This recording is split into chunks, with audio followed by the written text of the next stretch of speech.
생각보다 다뤄야 할 내용이 꽤 많기 때문에 서론적인 이야기들은 조금 생략하도록 하고요. 바로 본론으로 넘어가도록 하겠습니다. 오늘 본문에 등장하는 이 침례와 시험이라고 하는 이 두 가지 사건에 대해서 한번 함께 살펴보도록 하겠습니다. 먼저 예수님의 침례 받으신 사건인데요. 원래 침례 요한이 행하던 침례라고 하는 것은 어떤 회개였냐면 회개의 침례라고 알려져 있죠. 다시 말해서 요한이 죄를 사하는 능력이 있었던 것은 아니었지만 사람들이 자기의 죄를 돌이키고 회개하며 자기 앞에 나오게 되면 내가 하나님 앞에 죄 범한 것에 대해서 하나님께 용서를 구합니다 라고 하는 상징으로서 그 침례를 베풀었다라는 것입니다. 그런데 이상해요. 우리가 알기로 예수님은 분명히 죄가 없어요. 그렇죠? 죄가 없는데 침례를 받으셨어요. 왜 그럴까요? 원래 죄가 있는 사람들만 와서 죄를 회개하고 침례를 받는 것인데 왜 예수님께서 굳이 나와서 이 침례를 받으셨을까요? 이렇게 하신 데에는 분명한 이유가 있습니다. 오늘 우리가 함께 읽은 본문 15절에서도요, 예수님께서 분명하게 뭐라고 말씀하시냐면 모든 의를 이루기 위해서 이렇게 해야 한다라고 이렇게 이야기를 하고 계십니다. 먼저 이는요, 이 예수님의 사역의 시작을 선포하는 의미가 있습니다. 예수님께서 이 16절과 17절에서 이제 침례를 받고 올라오실 때에 하늘이 열리고 성령이 자신에게 임하는 것을 보게 되죠. 뿐만 아니라 모든 사람들 앞에서 이는 내 사랑하는 아들이다 라고 하는 음성을 듣게 됩니다. 아마도 이 환상 자체는 하늘에서 성령이 내려오는 이 환상은 예수님만 보셨던 것 같아요. 하지만 이 음성, 이는 내 사랑하는 아들이다 라고 하는 이 음성은요, 적어도 침례 요한까지는 듣지 않았을까라는 추측이 됩니다. 왜냐하면요, 이는 내 사랑하는 아들이다, 이 사람은 내가 사랑하는 아들이야 라고 말하는 것은 너는 내 아들이야 라고 말하는 게 아니라 이 사람은 내가 사랑하는 아들이야 라고 말하는 걸로 봐서는 제3자에게까지도 이 사실을 들려주고 있다는 것을 볼 수 있기 때문에 그렇습니다. 결과적으로 이 침례를 통해서 예수님의 사역이 이제 공식적으로 시작되었다는 것을 선포하는 것입니다.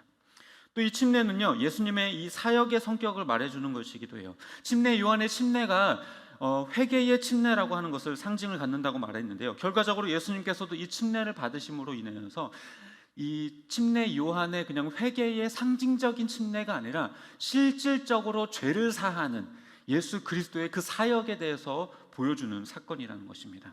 왜냐하면 이 침례라고 하는 것은요, 물 속에 잠겼다가 물 밖으로 나오는 거예요. 이것이 무엇을 상징하냐면요, 죽어서 땅에 묻혔다가 다시 살아나는 죽음과 부활을 상징하는 것이기 때문에 그렇습니다.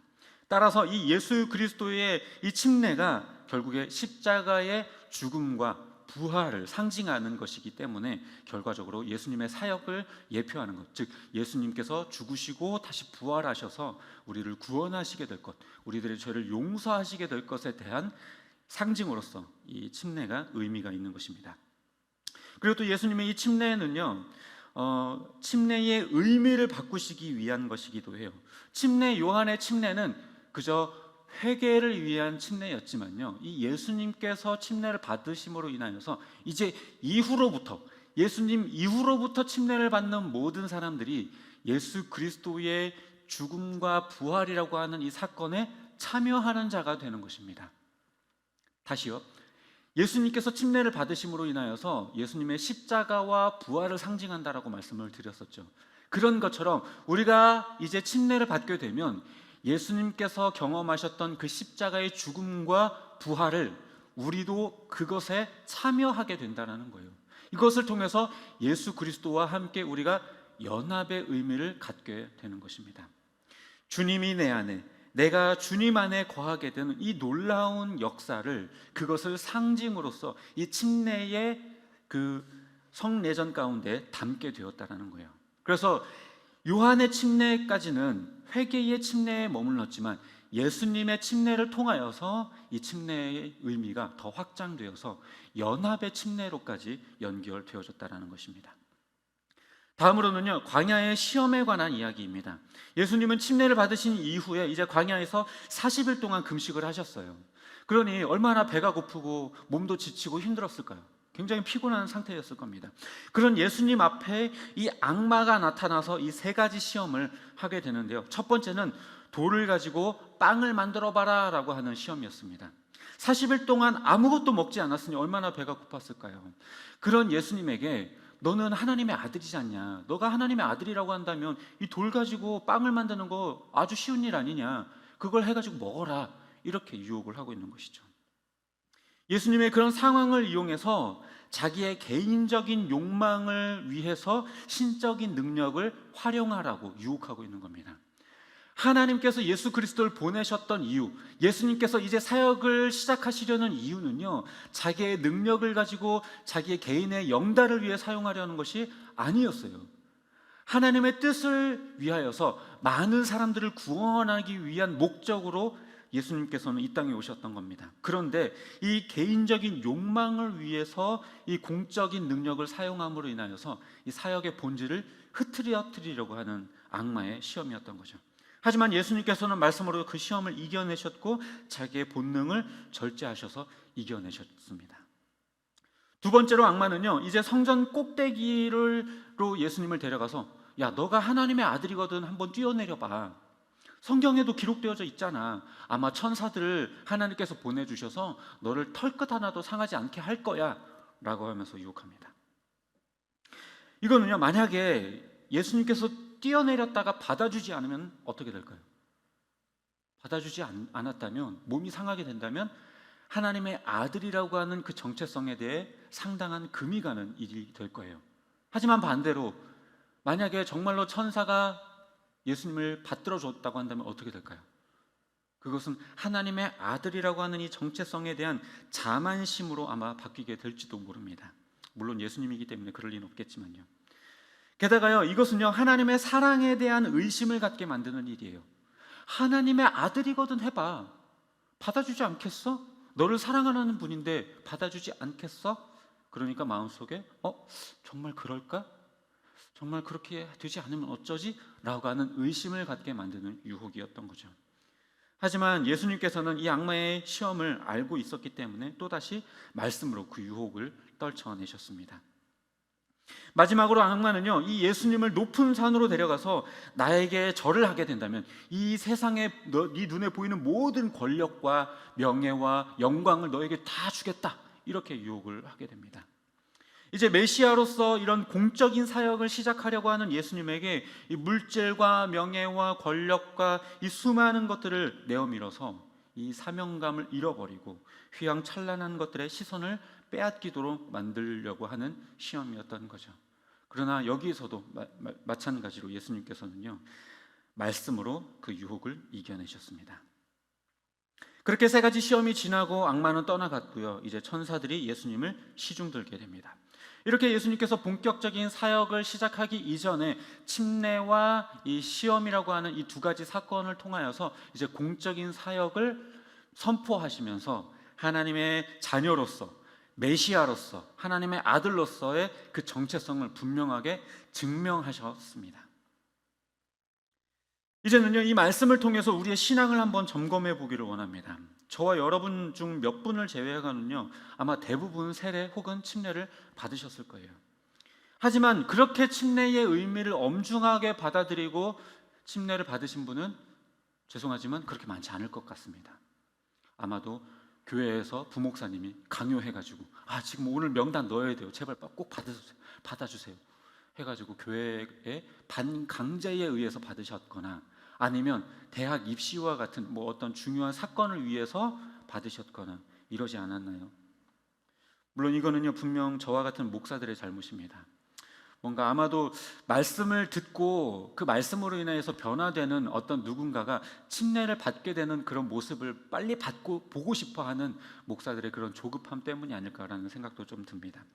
하지만요, 이 침례라고 하는 것은요, 예수님처럼 내가 죽고 다시 살아났다라고 하는 믿음의 고백으로서 드리는 행위입니다.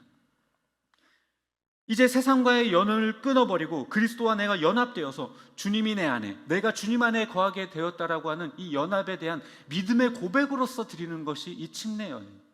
그런데 이렇게 하지 않고 그냥 무의미하게 침례를 받고 이렇게 되어버리는 거죠. 그래서 저는요, 여러분들에게 한번 묻고 싶습니다. 여러분들에게 이러한 고백이 있으신지요? 내가 과연 그리스도와 함께 십자가에 못 박혔다라고 하는 이 믿음의 고백이 여러분 안에 있으십니까? 내가 그리스도와 함께 십자가에 못 박혔느니 이제는 내가 사는 것이 아니오 그리스도께서 내 안에 사신 것이다 라고 하는 믿음의 고백이 여러분에게 진정으로 있냐고요. 침례를 받고 안 받고를 떠나서요, 진실되게 이 고백을 드린 적이 없다면요, 고민해 보셔야 돼요. 염려해 보셔야 돼요. 여러분들이 이 질문에 대해서 그냥 너무 쉽게 아멘 하고요, 그냥 회피해버리고 그냥 덮어두고 넘어가지 않으셨으면 좋겠어요. 이 질문 앞에서요, 정말 진심으로 맞닥뜨려서 명확하게 짚고 넘어가셨으면 좋겠습니다. 나는 과연 그리스도와 연합되었는가?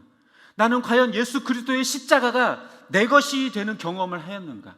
침례라는 것을 통하여서 믿음의 고백을 하나님께 드렸는가?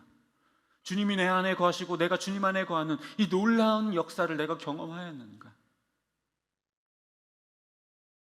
제발 이 질문 앞에서요, 적당히 넘어갈 생각하지 마셨으면 좋겠어요. 만약에 그냥 덮어놓고 아멘, 나는 아마 그럴 거야 라고 생각하면서 그냥 덮고 넘어가려고 하신다면요, 스스로를 속이는 일일 겁니다. 이 질문 앞에서요, 여러분들이 인생 전부를 다 쏟아놓고요, 몇 날 며칠을 고민하셨으면 좋겠어요. 제가 드리는 이 질문이 여러분들의 귀에 쟁쟁하게 들려서 몇 날 며칠 동안 잠이 안 왔으면 좋겠어요. 가슴이 답답해지고요, 힘들어지고요, 머리가 무거워졌으면 좋겠어요. 그냥 편안하게 아멘하고 지나가지 않으셨으면 좋겠어요. 만약에 이 고백이 여러분들의 앞에 있지 않다면요, 진지하게 있지 않다면요, 교회는 다니면서 침례는 받았다라고 하면서 그렇게 구원받았다라고 착각하면서 종교 생활을 한다고 교회에 왔다 갔다는 했지만 결과적으로 정작 다시는 기회가 없을 그 죽음 이후에 지옥문 앞에서 후하게 될지도 몰라요. 다음은요, 광야의 시험을 우리에게 적용해 봤으면 좋겠습니다. 저와 여러분의 인생에 대한 축소판이 어쩌면 이 광야의 시험이라고 말할 수 있을 것 같아요. 예수님께서는 금식을 40일 동안 하셨어요. 그 기간의 그 배고픔이라고 하는 것은요, 어쩌면 우리들의 인생에 대한 인간적인 갈급함, 배고픔, 허기, 이런 것들과 비교할 수 있을 것 같습니다. 하지만요, 주변은 광야예요. 먹을 것도 하나 없고요, 의지할 것 하나 없습니다. 바라볼 사람도 없고요. 인간의 인생이라고 하는 것이요, 수많은 사람들과 관계되어 있는 것 같지만요, 본질적으로는 혼자예요. 본질적으로는 혼자예요. 누가 내 인생을 대신 살아주는 거 아니고요, 내가 하는 고민을 정말 100% 이해하고 똑같은 고통을 겪을 수는 없어요. 내가 육체의 고통을 당하게 될 때요, 그걸 대신 아파줄 수 있는 사람도 절대로 없습니다. 철저하게 혼자예요. 하나님 앞에서도 마찬가지입니다. 하나님과 나와의 관계를 대신 살아주는 사람은 없어요. 나의 신앙을 대신해서 해주는 사람은 없어요. 나와 하나님 그냥 1대1의 관계입니다. 우리 인생의 이런 허기를 가진 우리 앞에 다가오는 이 악마의 유혹이라고 하는 것은요, 충분히 배부르게 할 만도 하고 만족스럽게 할 만한 것들로 보여져요. 첫째, 본능적인 욕망입니다. 우리 삶에 본능적으로 필요한 욕구들, 우리 육체의 안위를 위해 필요한 것들, 먹을 것, 입을 것, 살 집, 구체적으로는요, 온갖 가전제품들과 자동차를 비롯한 우리 삶을 윤택하게 만들어줄 수많은 것들을 다 포함해요. 해를 넘기지 않고 새로운 스마트폰과 PC, TV와 인터넷, 수많은 것들이 우리들의 욕망을 자극하고 제공하고 있어요. 물론 그렇다고 해서요, 조금 더 편안한 삶을 영위하고자 하는 것 그 자체를 비난하자는 게 아니에요. 그러나 우리들의 정체성을 잃어버리고 우리들의 자존심을 내려놓을 만큼 그것들에 매달리는 삶, 그걸 이야기하는 겁니다. 우리들의 허기 때문에, 인생에 대한 허기 때문에 그 본질적인 것들을 채우지 못하고 정체성과 사명을 채우지 못한 채 그냥 그 외형적인 것들로만 채우는 인생, 그것에 대해서 지금 제가 이야기하는 겁니다. 하나님의 자녀임에도 불구하고 하늘의 것을 구하는 것보다는 땅의 것을 더 좋아하고 그것들로 내 삶을 채우고 있지 않냐는 거예요. 솔직히 저부터요, 말씀 보는 것보다 TV 보는 게 더 재밌어요. 솔직히 말씀 펴서 읽는 그 시간보다요, TV 보는 시간이요 훨씬 더 빠르게 지나가요. 악마는 우리로 하여금요 계속해서 이렇게 말씀과 멀어지게 하고 우리들의 정체성과 사명과 멀어지게 만들고 하나님의 자녀로서의 그 품위를 버리도록 유혹하고 있습니다. 둘째는요, 인정의 욕구예요. 나라는 존재가 하나님으로부터 인정되고 사람들로부터 인정되는 것.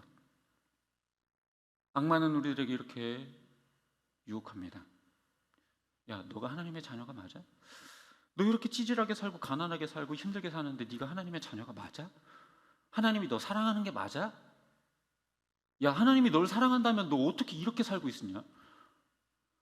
하나님이 널 사랑한다라고 하면 부자도 만들어주고 인생도 좀 잘 그냥 진행될 수 있게 만들어줘야 되는 거 아니니? 하나님이 너를 무척이나 미워하나 봐. 네 얼굴과 네 몸매를 봐봐. 어떻게 너를 이렇게 창조할 수가 있냐, 하나님이라면? 너의 가정 환경과 형편을 좀 봐. 너가 그렇게 열심히 교회 다니고 헌금도 하고 봉사도 하는데 너한테 돌아오는 게 뭐야? 하나님이 너한테 해준 게 뭐 있니? 라고 하는 식으로 도전하고 의심하게 만들어요. 본질적으로 하나님의 존재에 대해서, 우리를 향한 하나님의 사랑에 대해서 의심하게 만들고 의구심을 들게 만드는 악마의 유혹이, 그런 속삭임이 우리에게 계속해서 들려지고 있습니다. 그리고 실제로 우리가 그렇게 신앙생활을 할 때가 많아요. 내가 바라고 기도하는 게 반드시 이루어져야 된다라고 생각하죠. 그런데 내가 원하는 것, 내가 생각했던 것, 내가 바라는 것들이 되지 않을 때는 어때요? 과연 하나님 계신가? 하나님 계시다면 어떻게 나한테 이럴 수가 있지? 어떻게 나에게 이런 큰 고통을 가져다 주실 수 있지? 이런 슬픔과 아픔을 어떻게 가져다 주실 수 있지? 라면서 우리는 하나님을 원망하고 의심하죠. 세 번째 시험은요, 명예에 대한 욕구입니다. 이건 단순히 높은 자리에 앉고 대단한 권력을 얻게 되는 것만을 의지하지 않아요. 의미하지 않아요. 물론 명예와 권력에 대한 욕망도 포함이에요. 하지만 단지 그 누군가보다 조금이라도 높은 자리에 앉아보려고 하는, 다른 사람들과 비교해서 조금이라도 우월감을 갖고자 하는 그 마음, 그것까지도 다 포함되는 겁니다. 악마는요, 야, 쟤 좀 봐.